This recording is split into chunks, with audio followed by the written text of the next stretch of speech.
Suami meninggal saat longsor ya 2016 Maret Oke. di Kota Bunga. Hanya bangun saat teduh, disuruh puji Tuhan, katakan aku baik. Saya jujur ngomong, Tuhan saya nggak bisa, saya nggak tahu saya mesti ngapain, apa yang harus lakukan gitu loh. Tapi ketika saya tenang dalam hadirat Tuhan, ada hikmat, ada solusi yang memampukan saya bisa menyelesaikannya.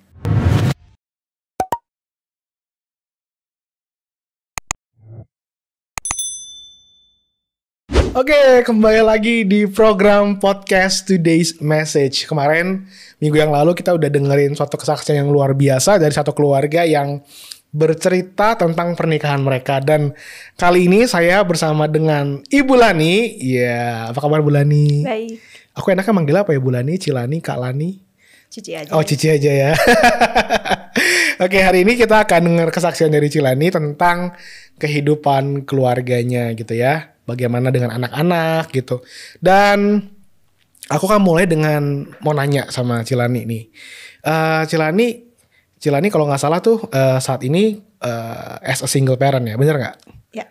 Single parent dan boleh tahu single parentnya gimana? Suami meninggal atau gimana?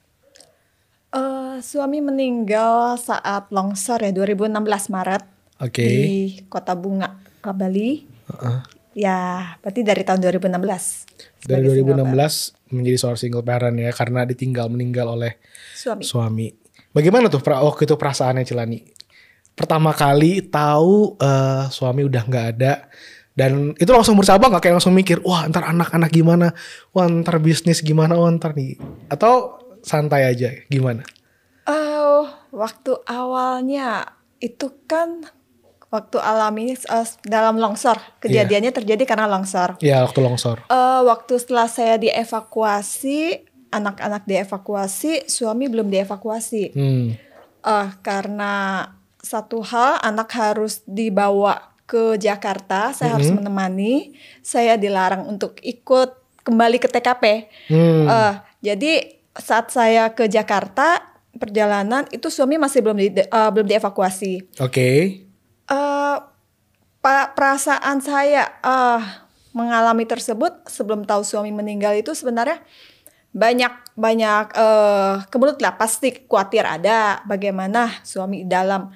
Soalnya waktu kita kembali ke Jakarta, proses evakuasi kan sempat berhenti karena hujan dan sudah malam. Akhirnya ditunda. Ya setelah waktu di rumah sakit paginya, sebelum tahu kabar suami meninggal, sebenarnya saya sudah dapat firasat. Bukan firasat ya, saya hanya ketika tidur saya hanya dibangunkan, disuruh atau kebawa mimpi gitu kali. Ada bukan mimpi. Bukan mimpi. Cuma seperti gini, tersadar bangun, katakan aku baik gitu loh.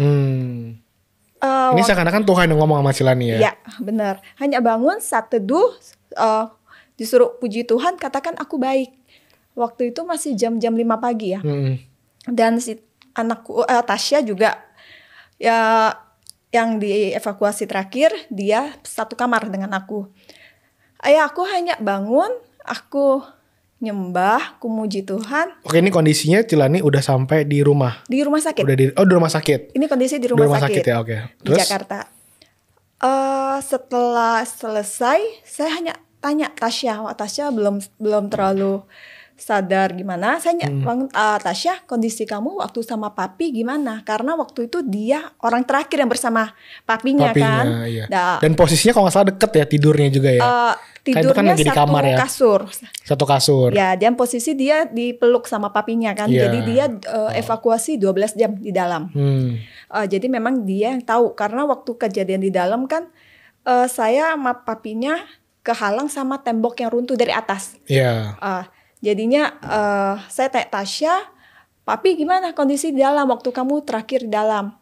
Apakah papi, tahu nggak papi di dalam itu ketimpa banyak bebatuan, apa hanya satu? Dia ngomong, ada satu, hanya satu mami. Oh berarti saya udah tahu, itu yang nimpa itu pasti berat banget ya. Batuan yang besar. Besar gitu banget. Karena waktu saya dibangunkan, saya disuruh katakan Tuhan baik. Sebelum saya dikasih tahu, suami kamu sudah dapat tempat yang terbaik gitu loh.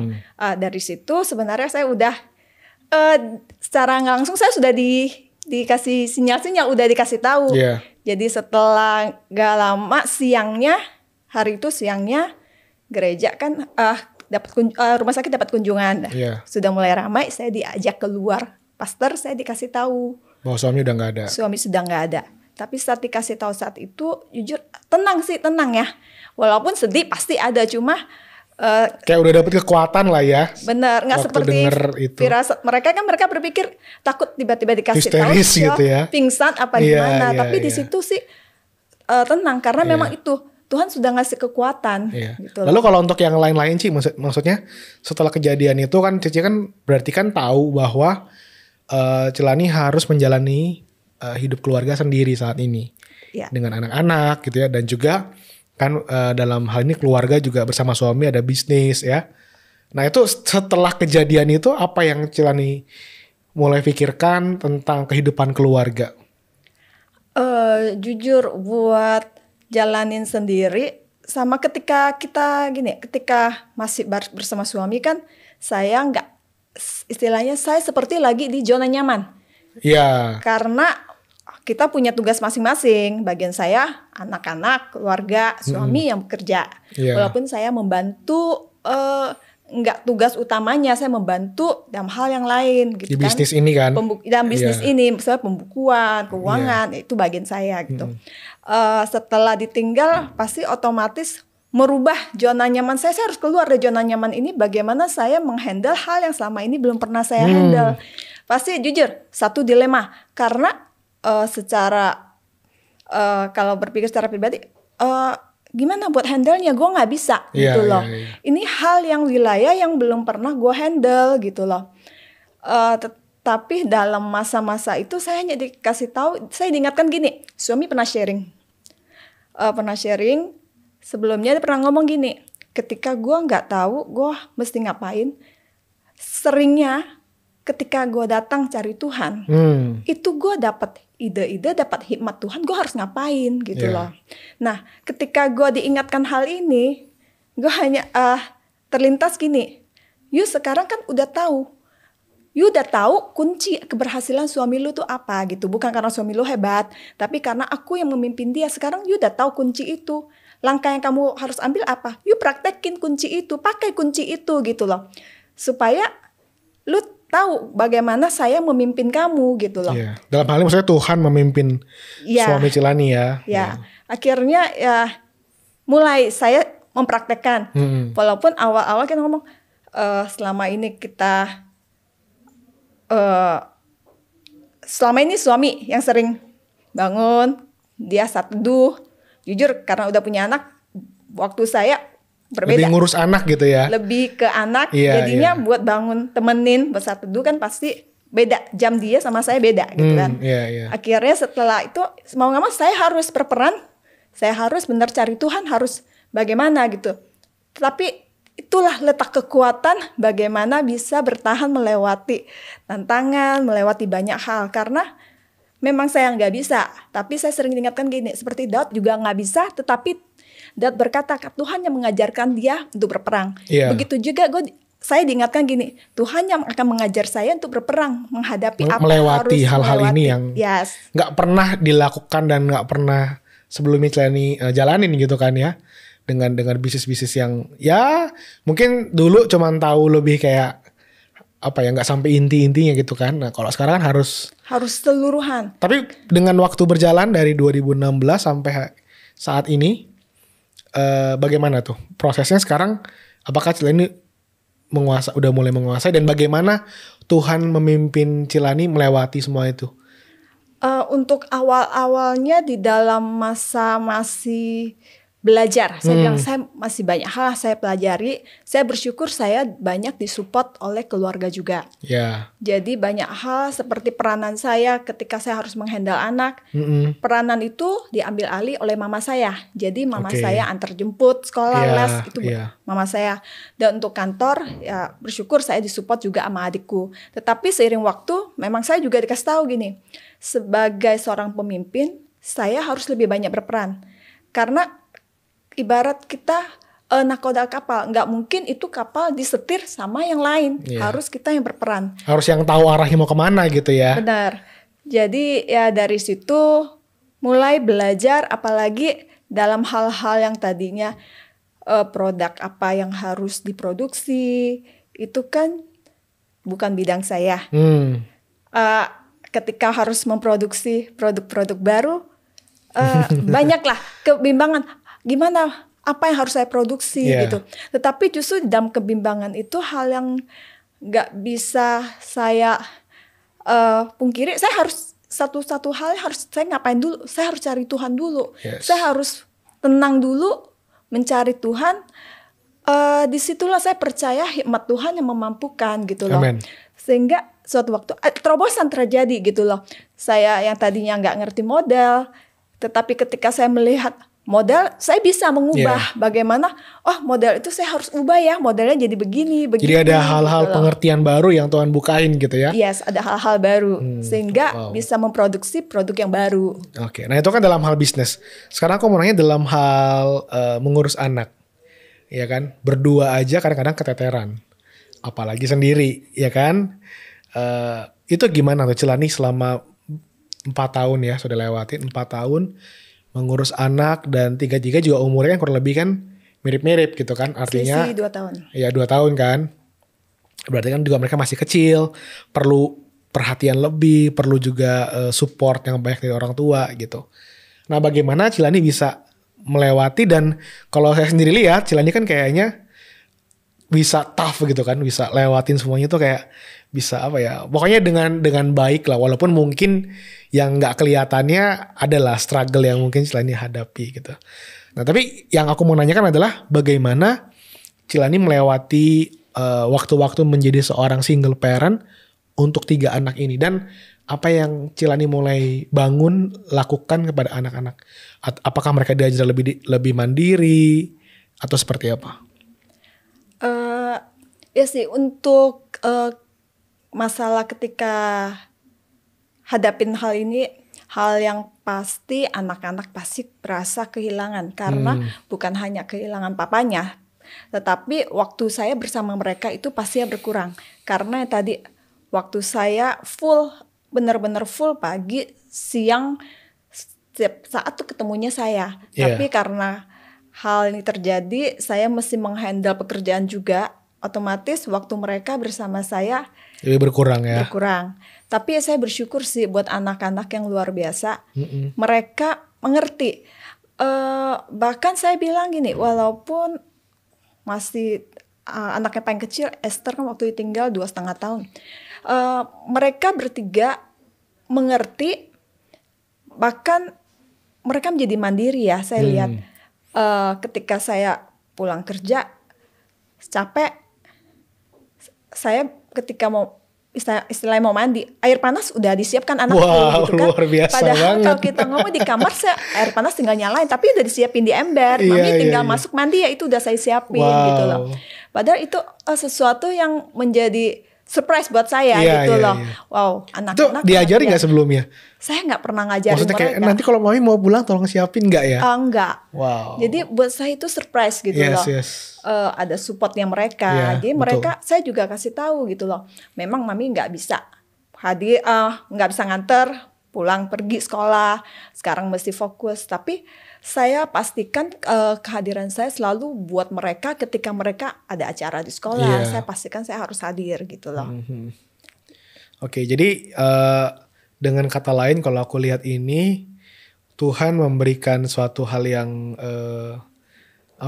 yang berbeda lah ya buat anak-anak. Artinya sekalipun Cilani harus ditinggal suami, tapi ini kan istilahnya bukan hasil usaha Cilani gitu loh. Untuk anak-anak ini bisa lebih mandiri. Kayak benar-benar mungkin ini suatu bonus juga yang Tuhan kasih ya. Dengan ada 3 anak yang luar biasa ini. Kalau boleh tahu sekarang usianya berapa sih? Yang pertama, yang kedua, dan yang ketiga. Sekarang yang pertama paling besar Tasya umur 12. Angel umur 9. Dan Esther umurnya 7 tahun. Oke. Nah, kalau aku boleh tahu, tadi kan Cilani udah menceritakan bagaimana anak-anak ini yang membuat surprise gitu ya. Wow, gak pernah kepikiran bisa lakukan seperti itu. Nah, sekarang aku mau nanya adalah hambatan atau tantangan apa yang Cilani hadapi ketika menjadi seorang single parent dalam mendidik anak-anak, dan bagaimana bisa melewati itu? Ada nggak? Menjadi single parent tantangannya ya. Jujur sih ada kalanya saya merasa sendiri gitu ya. Maksudnya kayak nggak ada yang support atau gimana? Terkala ada kalanya pasti ketika ada persoalan-persoalan kita ngerasa oh gue mesti ngelewatinnya sendiri nih. Kalau dulu kita punya pasangan otomatis kita pasti sharing curhat, gitu sharing benar bagaimana. Ketika sebagai single parent mau nggak mau buat kita sharing kan walaupun kita punya teman, punya keluarga, orang tua, tapi tidak semua hal kita bisa sharing buat saya. Betul. Nah, satu-satu hal yang bisa saya sharing, hal yang sangat private, ya curhatlah saya ke Tuhan gitu loh. Yes. Itu benar-benar satu solusi yang buat saya, ketika saya curhat, saya bisa dapat kelegaan gitu kan. Kalau misalnya ada hal-hal lain, ada kalanya yang enggak, yang bisa saya curhat, saya kadang ajak anak saya ngobrol gitu loh, berbagi. Mami lagi begini nih, gimana nih? Jadi saya terhadap anak, saya lebih sering bersikap sebagai teman. Dan juga untuk ada, sharing ya sama mereka cerita benar, gitu ya. Dan juga ada peranan saya, ada kalanya saya mengambil peranan saya sebagai orang tua, sebagai mamanya gitu loh. Jadi membagi peran, ada saatnya diajak ngobrol sebagai teman, tapi ada saatnya juga ya tetap sebagai orang tua yang mendidik mereka gitu ya. Yes. Nah kalau dalam masa dia sebagai teman untuk diajak ngobrol gitu, apakah tiga-tiganya itu bisa lebih diajak ngobrol seperti itu? Atau mana yang lebih menonjol, ada nggak dari ketiga itu? Atau yang paling besar? Tasya bisa diajak ngobrol, tetapi Tasya sikapnya kadang lebih cuek karena pribadi dia lebih cuek gitu kan. Kalau Angel dia tipenya pemerhati, tipenya perhatian. Jadi selalu kalau ada apa-apa, Angel dia lebih welcome gitu loh. Kalau Esther bisa, tapi untuk hal-hal yang nggak terlalu berat tertentu aja gitu. Ya karena masih lebih kecil juga sih ya. Jadi berpikirnya belum bisa seperti cici-cicinya yang lain ya. Ya jadi itu kan dalam hal mendidik anak. Nah, dalam hal juga as a parent nih, kita kan beberapa minggu lalu kan di podcast juga belajar ya tentang komunikasi dalam keluarga. Ya. Bagaimana Cilani membangun komunikasi dengan anak-anak gitu? Apakah ada satu budaya yang dibangun membiasakan untuk memberikan sebuah apresiasi atau memberikan suatu hal yang wah nih kamu bagus nih, kamu kok ini gitu. Apakah itu dibangun dalam keluarga Cilani? Di dalam keluarga kami mencoba untuk hal-hal yang simpel aja. Kami memberi pujian. Hari ini cantik ya, gitu loh. Wah bagus ya, gitu. Jadi itu sebenarnya menjadi hal kebiasaan ataupun kata-kata I love you. Jadi memang setiap kali ketemu I love you mami, I love you too gitu kan. Jadi udah jadi culture ya, udah jadi budaya di dalam keluarga ya. Benar. Karena saya mau anak bukan hanya ketika salah saya marahin, tetapi setiap saat ketika mereka berbuat sesuatu yang simple aja, ya kita memberikan pujian gitu loh. Nah itu ada dampaknya nggak Ci? Setelah Cilani lakukan itu beberapa waktu ini dengan budaya memberikan apresiasi, memuji mereka gitu ya. Ada nggak dampak dari pertumbuhan yang berbeda yang Cilani lihat? Nah kalau boleh tahu sebelum menjawab itu, Cilani sendiri dulu apakah mengalami masa-masa seperti itu nggak di dalam keluarga? Kalau saya tumbuh di keluarga yang jarang banget memberi pujian. Karena kadang orang tua berpikir gini, walaupun anak aku berprestasi, walaupun bagus, kalau saya memuji nanti anakku malah besar kepala. Jadi orang tua sulit untuk memberi pujian. Jadi jujur saya bertumbuh di keluarga yang untuk ngomong I love you mami atau kasih pelukan itu canggung ya. Karena kita tidak pernah terbiasa atau tanya apa kabar hari ini, itu tidak terbiasa. Tetapi saya tidak mau membiasakan apa yang saya alami kepada anak-anak. Yes. Akhirnya ya kita bangun budaya itu gitu loh. Dan lanjut ke pertanyaan aku tadi yang aku tanyakan, bagaimana Cilani bisa melihat dampak dari budaya tersebut kepada anak-anak dalam pertumbuhan mereka? Anak-anak mereka berasa dikasihi ya. Jadi mereka juga terbuka karena dia tahu saya dikasihi mama. Jadi mereka tidak pernah takut untuk bercerita. Ada bahkan mungkin kalau mereka buat kesalahan berani untuk mengaku ya karena tahu maminya sayang gitu kali ya. Tergantung pribadi anak itu. Oh, tergantung. Yes. Ada yang dia ngomong aja, mami, gue habis begini loh, gitu kan. Tapi ada juga yang masih takut, seperti Esther kadang masih takut, dia nggak berani buat ngomong, gitu loh, nggak mau ngaku. Iya.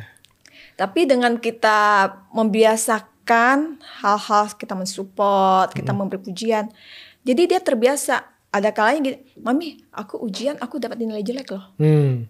Ya buat aku bukan ujian berarti harus nilai bagus, enggak. Tapi selama kamu sudah melakukan yang terbaik, you belajar, it's okay. Yes. Ketika kita tahu mana yang kelemahan kita, oke, berikutnya kita perbaiki. Jadi anak tidak merasa nanti gue cerita ke mami, dihakimi gitu ya. Mami marah. Gitu. Oke, jadi bisa dilihat dari pertumbuhan anak-anak, mereka juga jadi lebih berani terbuka, gitu ya. Oke, nah selanjutnya adalah sekarang dengan kondisi Cielani sebagai single parent gitu ya, apa sih yang menjadi culture yang dibangun dalam keluarga bersama anak-anak dalam hal hubungan dengan Tuhan? Karena saya setiap pagi selalu saat teduh, walaupun mereka lagi tidur. Ini kan anak-anak tidur bersama saya, satu kamar. Karena itu ketika saya memuji, saya menyembah, saya berdoa, pastinya mereka pasti ada kayak terbangun, tahu gitu loh. Oh ini mami lagi saat teduh, lagi pujian penyembahan. Di situ saya percaya mereka terbiasa dengan itu, melihat saya, dan saya selalu juga mengingatkan, seberhasil apapun hidup kamu, kamu pintar, kamu hebat, tapi satu hal yang nggak boleh kamu lupa, takut akan Tuhan. Karena itu sebenarnya kunci utama keberhasilan kamu. Betul. Karena kita nggak bisa berbuat apa di luar Tuhan. Kita butuhkan Tuhan, kita perlukan berjalan bersama Tuhan, Tuhan yang akan memimpin kita. Jadi di dalam rumah setiap hari, setiap malam kita ada doa bersama sebelum tidur. Dan juga ada kalanya kita kumpul, bukan hanya doa bersama, kumpul bersama, kita sharing apa yang kamu alami, kebaikan Tuhan sepanjang minggu ini. Mungkin ada kalanya mereka jawab, oke, saya bisa bangun, saya tangan masih bisa gerak, masih bisa nafas. Nah, kalau buat saya itu secara umum. Terus secara pribadi, apa yang kamu alami gitu loh. Saya selalu menceritakan apa yang saya alami. Walaupun ada contohnya seperti ini, oh mami habis jatuh. Tapi mami bersyukur gitu loh. Jatuh mami enggak, kita ngomong enggak parah, enggak gimana terjadi hal-hal yang enggak diinginkan, masih bersyukur loh, Tuhan tolongin gitu loh. Jadi mereka juga melihat campur tangan Tuhan di dalam setiap apa yang kita alami. Oke, jadi membiasakan anak-anak juga untuk melihat keberadaan Tuhan di dalam kehidupan sehari-hari gitu ya. Yes. Dan setelah lakukan beberapa saat, bisa nggak Cielani lihat ada perbedaan dalam kehidupan anak-anak? Maksudnya untuk mereka mau entah itu menyembah atau mungkin mereka cerita tentang Tuhan, apakah ada perkembangan-perkembangan yang Cielani mulai bisa lihat saat-saat ini? Kalau untuk hal ini, kalau ikut memuji menyembah, ya iya mereka ikut. Kalau yang saya lihat gini, saya biasakan kalian harus baca firman Tuhan setiap hari. Saya nggak menuntut, oh you harus baca ya 2 pasal ya, 1 pasal tergantung umur. Saya bilang, kalau untuk kayak Esther, saya bilang oke, coba baca mulai per perikop. Walaupun awalnya dia hanya baca, oke mami aku baca 1-2 ayat aja ya. Oke, setelah itu per perikop. Ada kalanya ketika mereka nggak mengerti, mereka nanya, seperti saya ditanya, mami, bersujud itu apa sih mami? Atau ada ketika Tuhan memberkati keturunan turun temurun kan, itu artinya apa mami? Gitu loh. Jadi dari situ ketika mereka mau bertanya, buat saya mereka nggak asal baca tugas, biasa baca ya. selesai gitu loh. Berarti mereka perhatiin setiap kata yang. Ya.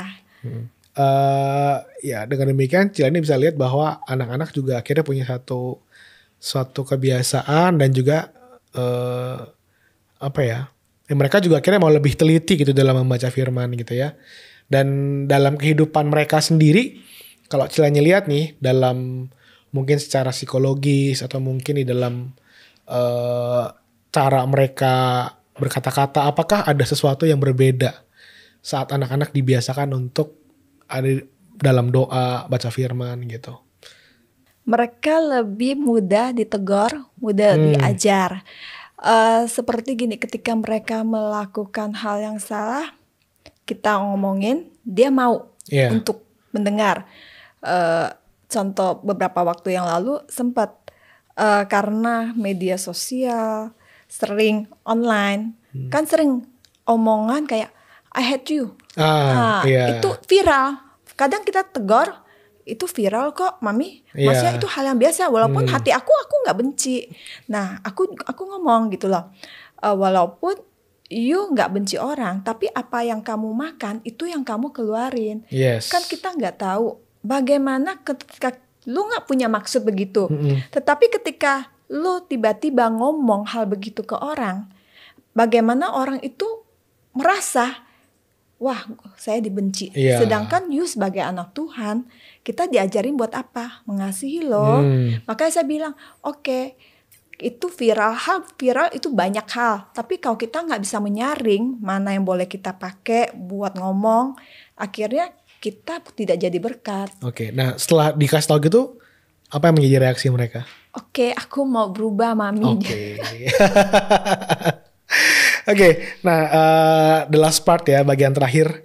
Boleh nggak Cilani sebagai as a single parent yang telah melalui 4 tahun ini gitu ya, mungkin bisa memberikan satu input atau kekuatan buat penonton yang menyaksikan ini yang mungkin mereka juga mengalami seperti Cilani nih, gitu ya, harus berjuang sebagai single parent, harus ya bisa dibilang kan kalau jadi single parent melakukan tugas ayah dan ibu secara bersama-sama gitu kan.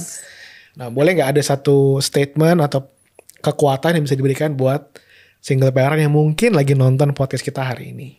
Ya, memang sih untuk menjalani peran sebagai single parent, berperan sebagai ayah, sebagai mama.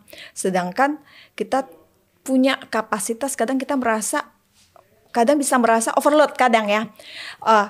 Tapi itulah saat-saat ketika menghadapi begini, buat saya sangat penting kita bisa berjalan bersama Tuhan. Yes, amen. Karena membangun keintiman di dalam Tuhan itu bukan hal yang bisa kita acukan gitu loh, karena malah itu hal yang sangat penting gitu. Karena di situ letak kekuatan kita, di mana kita bisa rest, kita bisa dapat kekuatan yang baru buat menghadapi segala hal-hal yang kita nggak tahu apa yang di depan kita. Amen. Kalau kita berjalan sendiri, memang kita bisa. Saya ngomong kita bisa.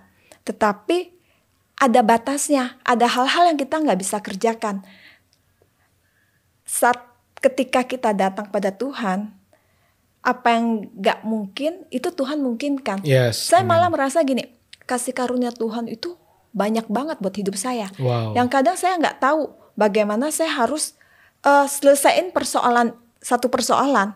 Tapi ketika saya datang, saya jujur ngomong, Tuhan saya gak bisa. Saya gak tahu saya mesti ngapain, apa yang harus lakukan gitu loh. Tapi ketika saya tenang dalam hadirat Tuhan, ada hikmat, ada solusi yang memampukan saya bisa menyelesaikannya. Wow. Jadi intinya adalah bagaimana kita mengandalkan Tuhan. Ya mungkin banyak hal-hal di luar sana yang kita pernah dengar gitu ya di dalam single parent tuh harus gini gitu. Tapi dalam hal ini poin Cilani adalah kita harus minta Tuhan sendiri yang memberikan kekuatan, dan sebagaimana Tuhan mengajarkan kepada Cilani, kita percaya bersama juga bahwa teman-teman yang mungkin lagi mengalami sebagai single parent, mereka juga bisa Tuhan kasih pengertian yang mungkin kita nggak tahu selama ini gitu ya. Yes, benar. Makanya yang saya pegang, seperti yang Tuhan ngomong pada saya waktu awal, you sudah punya kunci itu, praktekkan kunci itu, cari aku. Wow. Gitu. Dan juga kalau peran sebagai mama, terkadang saya juga merasa, wah saya gagal nih. Tetapi saya diingatkan kembali, setiap kita masih dalam proses. Ketika kita dalam hadirat Tuhan, di dalam kasih-Nya Tuhan, kita akan semakin disempurnakan. Amen. Gitu Amen. loh. Wow, luar biasa banget. Thank you Celani buat kesaksiannya. Dan aku percaya ini bisa menjadi berkat juga buat teman-teman yang menyaksikan. Khususnya buat mereka yang mungkin single parent sebagai Celani. Thank you buat waktunya. Sampai ketemu di lain kesempatan untuk kita bisa ngobrol bareng di program Today's Message Podcast. God bless you.